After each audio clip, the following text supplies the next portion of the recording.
So to some degree, the conscience can be viewed as the voice of reciprocal society within, and that's a perfectly reasonable biological explanation.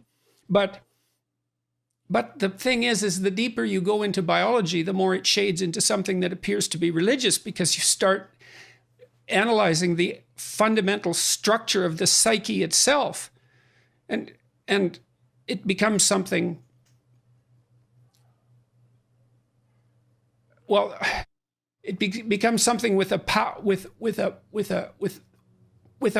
that transcends your ability to resist it. So, okay, so you can think about Christ from a psychological perspective, and the critic, my critic, this particular critic that I've been reading,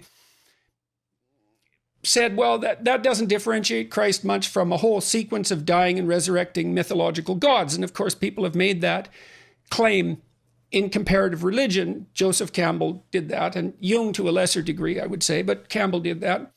But the difference, and C.S. Lewis pointed this out as well, the difference between those mythological gods and Christ was that there's a representation of, there's a historical representation of his existence as well. Now, you can debate whether or not that's genuine.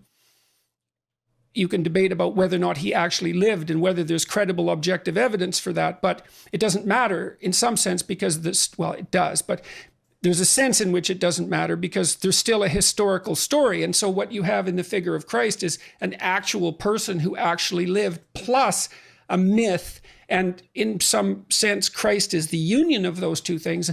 The problem is I probably believe that, but I don't know.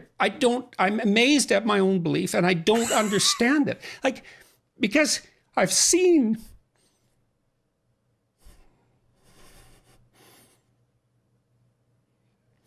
sometimes the objective world and the narrative world touch. You know, that's Jungian synchronicity. Yeah. And I've seen that many times in my own life. And so in some sense, I believe it's undeniable. You know, we have a narrative sense of the world. For me, that's been the world of morality. That's the world that tells us how to act. It's real. Like, we treat it like it's real. It's not the objective world. But the narrative and the objective world touch. And the ultimate example of that, in principle, is supposed to be Christ. But I don't know what to... that seems to me oddly plausible. Yeah. But I still don't know what to make of it. It's too... partly because it's too terrifying a reality to fully believe. I don't even know what would happen to you if you fully believed it. If you believed in the story of Christ, or if you believed that history and let's say the narrative meet, let's both, say. I think you...